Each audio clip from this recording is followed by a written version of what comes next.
अस्सलाम वालेकुम वीवर्स, मैं हूं फ़हीम अहमद आपके अपने चैनल नॉलेज टीवी पे। और आज के इस लेक्चर में हम बात करने जा रहे हैं एंग्लो नॉर्मन और मिडिल इंग्लिश पीरियड, जो कि स्टार्ट होता है 1100 से और इसका अख्ताम होता है 1500 पे। तो एंग्लो नॉर्मन पीरियड के अंदर जितनी भी इम्पोर्टेंट चीज़ें हैं, इसके इंट्रोडक्शन, इसके जो लिटरेरी थीम्स हैं, इसके जो फेमस पोइट्स एंड राइटर्स हैं, जिसमें कि जोफ्री चॉसर, विलियम लैंगलैंड, इन सब को आज के लेक्चर में हम डिस्कस करेंगे। तो हमारी इस वीडियो को कंप्लीट वॉच करें ताकि आपके जितने भी कॉन्सेप्ट्स हैं इस टॉपिक से रिलेटेड वो इजीली क्लियर हो सकें।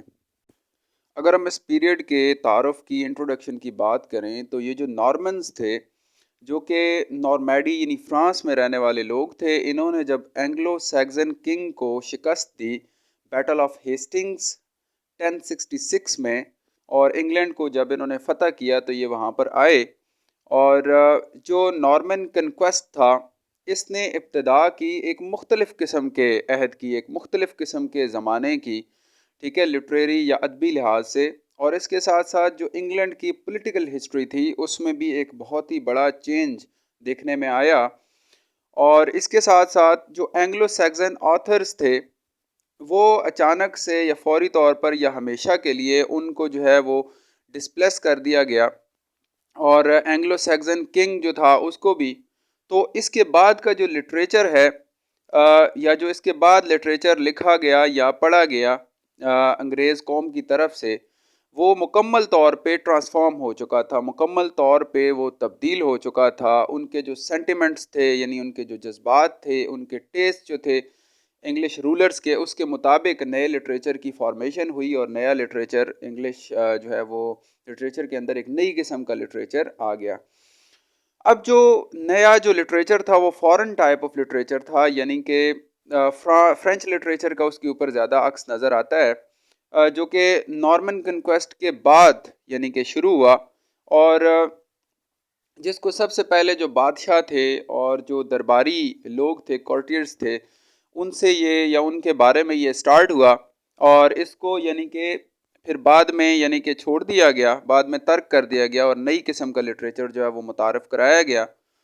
और इसके लिहाज से कि जो पुरानी जो नेटिव फॉर्म्स थी उनको मुकम्मल तौर पे ख़त्म कर दिया गया, यानी पुरानी फॉर्म्स में बादशाहों और कोर्टियर्स और इन सारी चीज़ों के बारे में लिखा जाता रहा, जबकि बाद में फिर एक कॉमन टच इसमें आया और एक कॉमन जो स्टोरीज़ होती थी उनके ऊपर लिटरेचर को लाया गया। लेकिन इस चीज़ के ऊपर चूँकि जो नॉर्मन्स थे वो उस वक़्त फ़ातहीन थे, तो उनको पता था कि इस चीज़ के ऊपर कोई रिएक्शन, उन्हें कोई खातिर ख़्वाह रिएक्शन देखने को नहीं मिलेगा एंग्लो सैक्सन्स की तरफ से। या फिर कहता है कि इंग्लिश जो थी, वो मुकम्मल तौर पे एक नए फैशन के अंदर जो है उसको कन्वर्ट कर दिया गया, एक नया मैनर जो है वो लाया गया, जो कि under the influence of French, ठीक है, फ्रांसीसी जो एक यानी कि लिटरेचर का एक अंदाज था, तो उस वो जो है वो हावी आ गया इंग्लिश लिटरेचर के ऊपर। और मुकम्मल जो पीरियड था ये वाला, जैसे कि हम मिडल इंग्लिश पीरियड कहते हैं, जिसका ताल्लुक भी जो है वो मिडल एजेस से है या मिडीवल टाइम से है हिस्ट्री के अंदर। तो इस वजह से इसको मिडल एजेस भी कहा जाता है। तो वो totally under the influence of French था, और फ्रेंच जितनी भी जो उनकी वैल्यूज़ थी, उनकी नॉर्म्स थी, उनके जो सारे तौर तरीके थे, वो सारे हावी हो गए इंग्लिश लिटरेचर के ऊपर। और इसके जो आर्टिस्टिक एक्सप्रेशन की जो फॉर्म्स थी वो भी चेंज हो गई। और इसके अंदर बहुत ज़्यादा जो लिटरेचर था वो रिलीजन से रिलेटेड था, यानी रिलीजियस सर्विसेज से रिलेटेड था।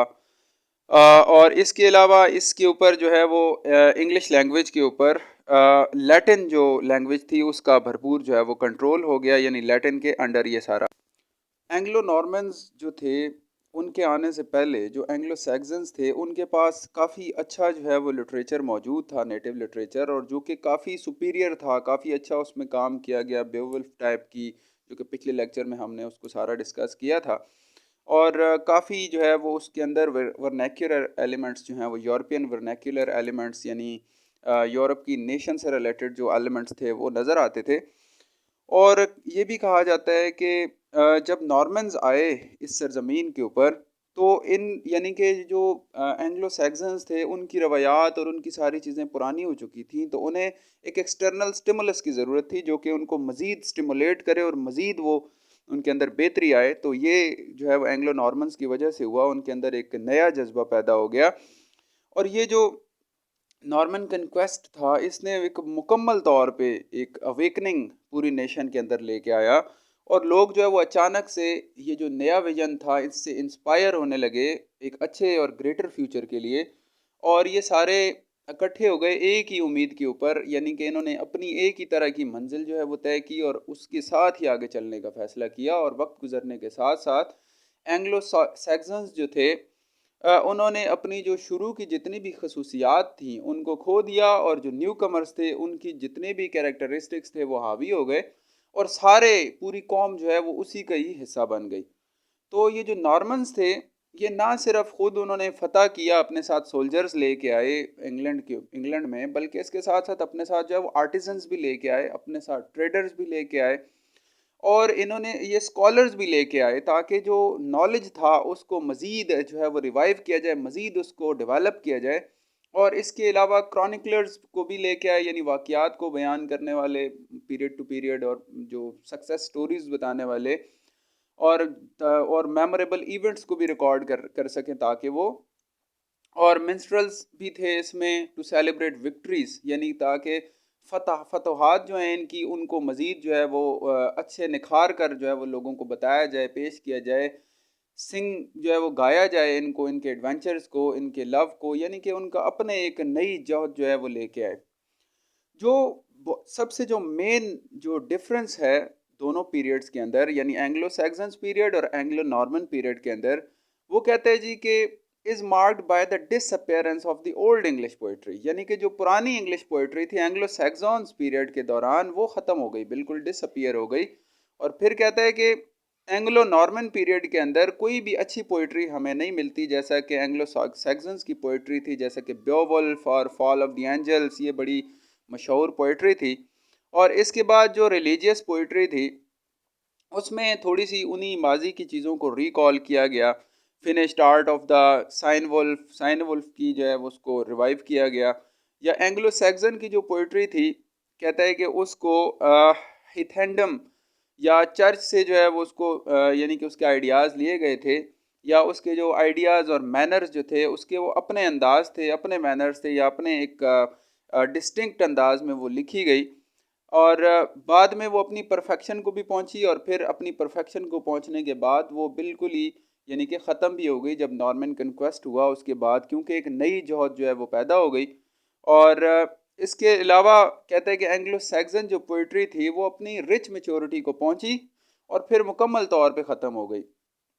जैसा कि नई जो फॉर्म्स थी लैंग्वेज के अंदर वो आ गई और नए इन्फ्लुएंस, क्योंकि एंग्लो नॉर्मन्स का एक नए इन्फ्लुएंस के अंडर थी, और जो कि उनकी पोइटिकल एजुकेशन थी वो नए सिरे से स्टार्ट हुई। और जो पोइट्री थी एंग्लो नॉर्मन पीरियड की उसको उसको उसका आप मवाजना नहीं कर सकते एंग्लो सैक्सन पोइट्री के साथ, क्योंकि वो अपनी मेच्योरिटी को पहुंच चुकी थी, जबकि ये दोबारा से अपने इनिशियल स्टेजेस से इसने स्टार्ट लिया।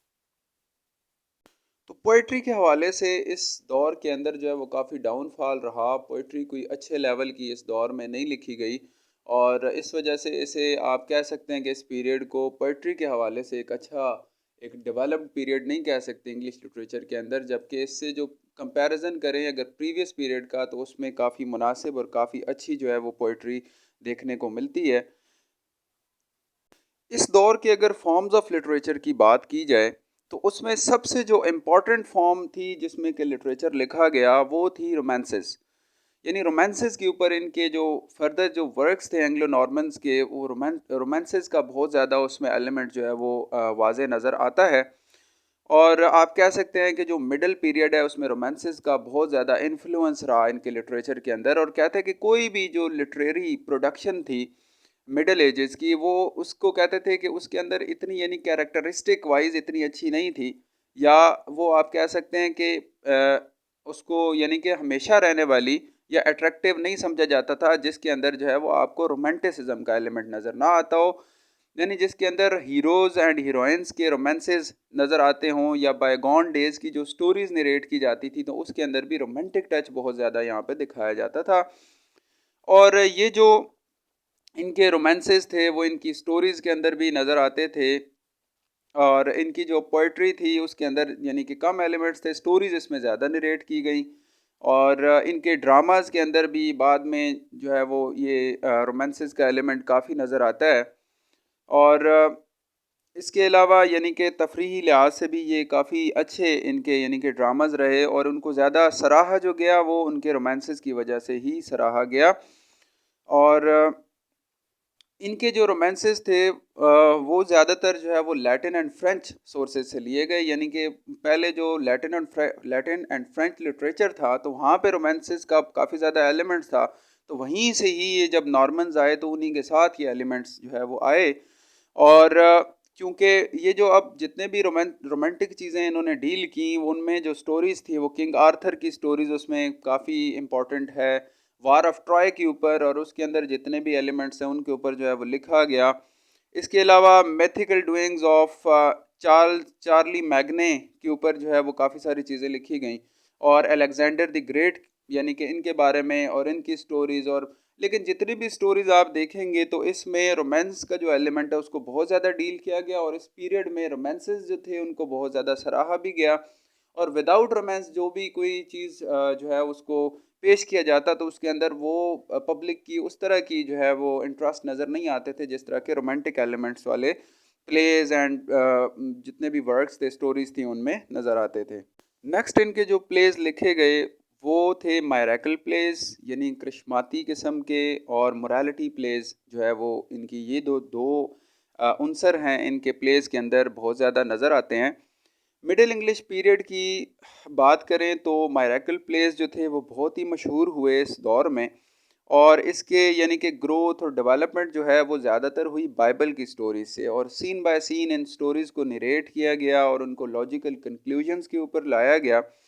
और इनके जो ड्रामाज थे उनके अंदर भी साइकिल ऑफ सेक्रेड हिस्ट्री बहुत ज़्यादा आपको ये एलिमेंट्स नज़र आएंगे। और इसमें जो शुरू होती है स्टोरी तो उसमें क्रिएशन ऑफ मैन के हवाले से बताया गया, उसके फॉल के हवाले से बताया गया, उसकी बैनिशमेंट यानी उसके ऊपर जो पाबंदियाँ लगाई गई, उसको जो है वो गार्डन ऑफ ईडन से यानी कि निकाल दिया गया। और ये इस तरह की सारे जो है वो आपको चीज़ें मिलती हैं इसमें। और इसमें सबसे जो इम्पोर्टेंट मैटर है वो ओल्ड टेस्टामेंट्स, ठीक है, और जो लाइफ ऑफ क्राइस्ट है उसको यानी कि जो वो उसको यानी कि उसकी तबलीग कर रहे थे उसकी उनकी जो तालीमात हैं उनसे मुतालिक चीज़ें लिखी गई। और फिर डे ऑफ फाइनल जजमेंट के हवाले से काफ़ी सारी चीज़ें इसमें आपको मिलेंगी। तो इस तरह के जो ड्रामाज थे इनको मायरैकल प्लेज भी कहा गया, और सम टाइम इनको अगर लेस करेक्टली जो है वो मेस्ट्री प्लेज भी कहा गया। और ये काफ़ी ज़्यादा इंग्लैंड में ये चीज़ डेवलप हुई, काफ़ी ज़्यादा फैली।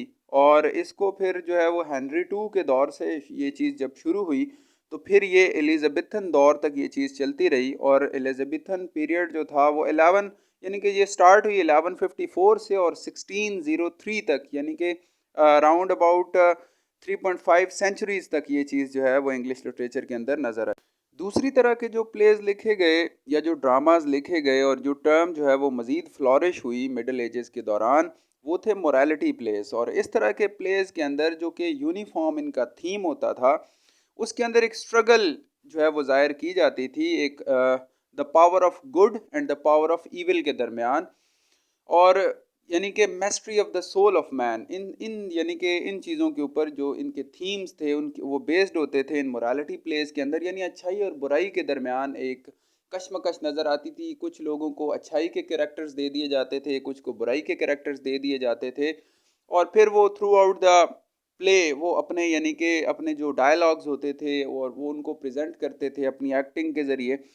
और इस तरह की अच्छाई और बुराई की एक जंग को, एक कशमकश को जो है वो इन प्लेस के अंदर ज़ाहिर किया जाता था। इसमें वर्च्यूज़ के एलिमेंट्स, इसमें वाइसेस के एलिमेंट्स ये सारे नज़र आते थे, और एक्टिंग और स्पीकिंग इसके मुताबिक ही जो है वो की जाती थी। और जो प्लॉट होता था जितना भी प्ले का वो उसके यानी कंट्रास्ट और इन्फ्लुएंसेस जो होते थे वो ह्यूमन नेचर के मुताबिक होते थे। और इसमें यही बुनियादी मकसद होता था कि राइट लिविंग जो है उसको टीच किया जाए, यानी अच्छे अंदाज में ज़िंदगी गुजारना सिखाया जाए, और रिलीजन को मज़ीद फ्लॉरिश किया जाए, और रिलीजियस जो एजुकेशन थी उसको मज़ीद जो है वो बढ़ाया जाए, और लोगों के अंदर रिलीजन के एलिमेंट को मज़ीद डेवलप किया जाए। तो मायरैकल एंड मोरालिटी प्लेस जो थे वो बहुत ज़्यादा यानी कि इनकी फॉर्म जो है वो काफ़ी मशहूर रही इस पीरियड में, और मोरालिटी प्लेस भी काफ़ी ज़्यादा उनके ऊपर भी यानी कि डेवलपमेंट हुई। और मोरालिटी प्लेस एंड मायरैकल प्लेस तो दोनों ने अपनी जो है वो प्लेस इंग्लिश लिटरेचर के अंदर बनाए रखी और अपने इन्फ्लुएंस जो है वो उसको कायम रखा। नेक्स्ट हम बात करते हैं जो कि प्रोमिनेंट राइटर्स हैं इस पीरियड के, जिनमें के विलियम लैंगलैंड हैं, जॉन गोवर हैं और जॉफ्री चौसर। ये जो तीन बड़े राइटर्स हैं इनको हम डिस्कस करते हैं। विलियम लैंगलैंड की जब हम बात करें तो ये इनकी बर्थ जो है वो अप्रॉक्सीमेटली 1332 जो है वो इनकी बर्थ बताई जाती है, 1332 बताई जाती है, जबकि इनकी डेथ के हवाले से कोई एग्जैक्ट फिगर्स नहीं बताए जाते। ये एक बहुत ही ग्रेटेस्ट पोइट आप कह सकते हैं मिडल एजेस के, विलियम लैंगलैंड जो थे। और इनकी जो पोएम थी a vision of pierce the Plowman, ये इनकी बड़ी एक मशहूर इंग्लिश लिटरेचर में एक बड़ा ही अच्छा मकाम रखने वाली नज़म है। और इसके अलावा इनकी जो आर्कैक स्टाइल था, आर्कैक स्टाइल कहते हैं एक कदीम किस्म का स्टाइल था इंग्लिश पोइट्री लिखने के हवाले से। और इनका जो क्लासिक वर्क था यानी पुरानी तर्ज का जो काम था तो उसको भी काफ़ी सराहा गया। और इनकी ये जो नज़म है ये एक किस्म का तंज है जी कि करप्ट रिलीजियस प्रैक्टिसेस जो थी, यानी उस दौर में जो कि रिलीजन की बुनियाद पे करप्शन की जाती थी या किस किस अंदाज में करप्शन की जाती थी, तो उसको इन्होंने अपनी इस पोइट्री के ज़रिए ज़ाहिर किया और इस चीज़ को यानी कि माशरे के सामने लेके आए। और इस जो उस दौर की एथिकल प्रॉब्लम्स थी यानी अखलाकियात से रिलेटेड जो मसाइल थे उस दौर के, उनको उसको उसको उन्होंने उजागर किया। और विलियम लैंगलैंड का जो कैरेक्टर था वो यानी कि इनकी पोइट्री में जो नज़र आता है वो एक प्रॉफिट का नज़र आता है, यानी वो जो अच्छाई थी उसकी तरवीज के लिए और बुराई को जो है वो डाउन करने के लिए उन्होंने काम किया।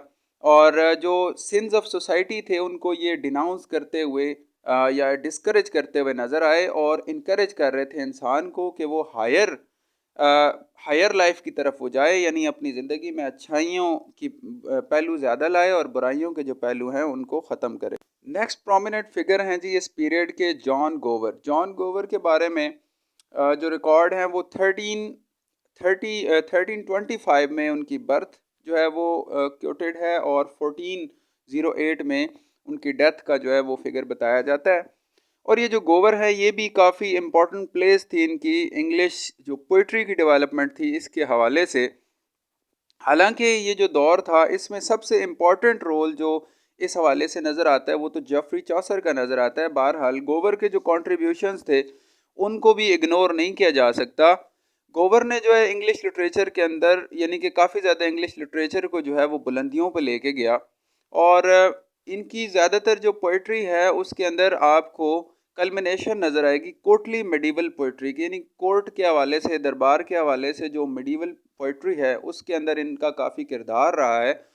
और जो कि फ्रांस से स्टार्ट हुई थी 200 से 300 साल पहले और फिर बाद में ये यानी कि इसको इंग्लैंड में लेके आए। ये इनका स्टाइल बड़ा अच्छा था, एक बड़ा उम्दा स्टाइल में अपनी जो है वो पोइट्री लिखते थे।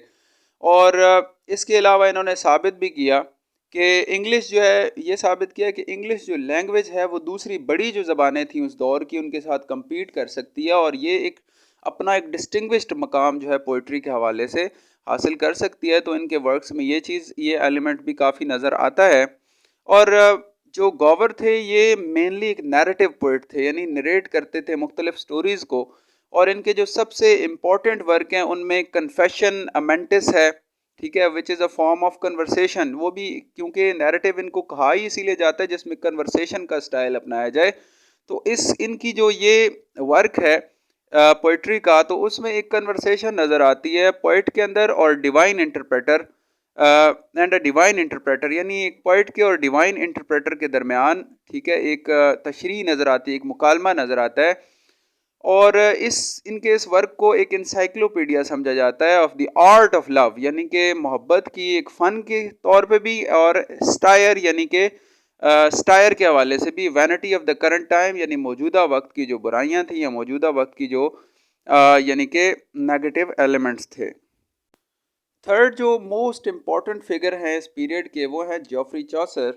और जॉफ्री चौसर सबसे बड़ा नाम आप कह सकते हैं पोइट्री के हवाले से। और इनको जॉफ्री चौसर जो हैं इनको founder of real founder of the English poetry भी कहा जाता है, क्योंकि जिस तरह की पोइट्री ये इंग्लिश लिटरेचर के अंदर लेके आए बाद में सदियों तक और आज तक भी उसी पैटर्न को फॉलो किया जा रहा है। और इनकी पोइट्री को जो है वो आज भी उसकी काफ़ी ज़्यादा तारीफ़ मिलती है। और जब भी बात की जाती है इंग्लिश लिटरेचर के अंदर पोइट्री की इब्तदा की, तो रियल फाउंडर जो समझा जाता है वो जेफरी चौसर को समझा जाता है, जिनकी जो बर्थ है वो 1340 से जो है वो स्टार्ट हुई।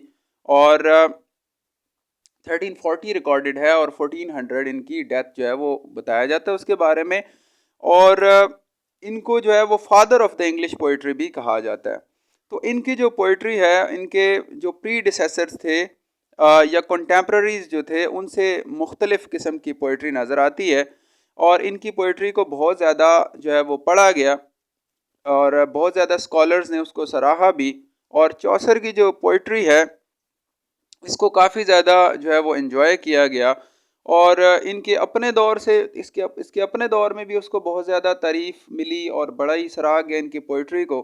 और उसके बाद में भी यानी कि इनके काम को जो इनके जानशीन थे, सक्सेसर्स थे, उन्होंने भी इस चीज़ को बहुत ज़्यादा सराहा, जिनमें के कहते हैं कि स्पेंसर हो गया, मिल्टन और टेनिसन और विलियम मॉरिस, इन सारों ने इसकी पोइट्री को जो है इसकी पोइट्री की तारीफ़ की।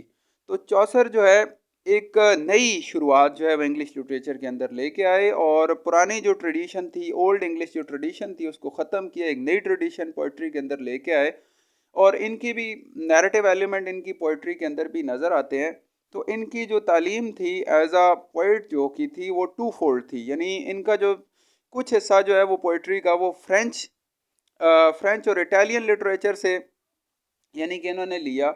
और बाकी जो इनका लिटरेचर था वो इन्होंने अमली ज़िंदगी से पिक किया, यानी दो सोर्सेज थे इनके लिटरेचर के। तो इन दो इटालियन और फ्रेंच फर्स्ट सोर्स और सेकंड सोर्स इन्होंने जो डायरेक्टली लाइफ को ऑब्जर्व किया तो उसके ऊपर लिखा। तो इनको जो है वो बुकमैन के तौर पे ज़्यादा, इनका जो सबसे इम्पोर्टेंट वर्क जो इन्होंने लिखा सबसे ज़्यादा मशहूर भी हुआ और मौजूदा टाइम में भी उसको पढ़ा और पढ़ाया जा रहा है, तो वो है इनका कैंटरबरी टेल्स, जो कि क्या थी, कलेक्शन ऑफ स्टोरीज थी। और जो कि मुख्तलिफ पिलग्रिम्स थे जो कि जो कि जो है वो श्राइन ऑफ थॉमस बैकेट के ऊपर, यानी कि एक पिलग्राइमेज का एक पूरा, यानी कि लोग इकट्ठे होकर जा रहे थे। तो उनमें से हर एक जो है वो स्टोरीज नरेट कर रहा था और ये सारी स्टोरीज की कलेक्शन है इनकी जो कैंटरबरी टेल्स है। और काफ़ी बेहतर अंदाज में, काफ़ी अच्छे अंदाज में जो है वो इसको जेफरी चौसर ने पेश किया। और इसके अंदर इनकी जो है वो आर्ट ऑफ कैरेक्टराइजेशन, ठीक है, आर्ट ऑफ नरेशन, ये सारी चीज़ें इनकी बड़े अच्छे अंदाज में नज़र आती हैं। ये जो पिलग्रिम्स थे ये मुख्तलिफ section of the contemporary England उससे यानी कि बिलोंग करते थे, कोई मिडिल क्लास से, कोई अपर क्लास से, कोई इस तरह। तो उनकी मुख्तलिफ जो उनकी बातें थी, उनकी बातों से भी ये चीज़ लगती है कि कौन किस क्लास से और किस सोसाइटी से बिलोंग करता था। तो इस उसको बड़े बेहतर अंदाज में और बड़े अच्छे अंदाज में जो है वो जॉफरी चौसर ने पेश किया। और उसको यानी कि काफ़ी मुनासिब तरीके से इन्होंने उनको कैरेक्टराइज किया। और इस प्रोलॉग के अंदर इन्होंने अपनी जो है वो चौसर ने पावर्स अपनी जो हाईएस्ट यानी कि इनकी आर्टिस्टिक पावर्स थी उनको शो किया। और इनके जितने भी जो कैरेक्टर्स थे उनको सही प्रॉपर अंदाज में इंडिविजुअलाइज किया। और यही इनकी यानी कि यूनिक क्वालिटी को और इनकी जो वैल्यू थी चौसर्स की, पिक्चर ऑफ मैन, यानी कि इंसान की तस्वीर कशी करने में। और इसके अलावा जो manners in the England of his time, और एक जिस तरह की इंग्लैंड की सोसाइटी थी उस टाइम की, उसको बड़े बेहतर और बड़े अच्छे अंदाज में इन्होंने पेश किया। तो जॉफरी चौसर जो है वो इस हवाले से ये कहा जाता है कि इस दौर के सबसे प्रोमिनेंट फिगर जो है वो उनको समझा जाता है। और मौजूदा टाइम में भी इंग्लिश लिटरेचर की जब भी बात की जाती है तो इनका जो एक है जॉफरी चौसर का एक बड़ा ही मुस्तनद मकाम है। आई होप कि आपको आज की वीडियो से फ़ायदा होगा, आपके कॉन्सेप्ट्स वगैरह इस टॉपिक से रिलेटेड क्लियर होंगे। चैनल नॉलेज टीवी को सब्सक्राइब करें, वीडियो को मुकम्मल वॉच किया करें ताकि मज़ीद इस तरह की वीडियोज़ आप लोगों के लिए लाई जा सकें। नेक्स्ट वीडियो तक के लिए मेरे यानी फ़हीम अहमद की तरफ से अल्लाह हाफ़िज़।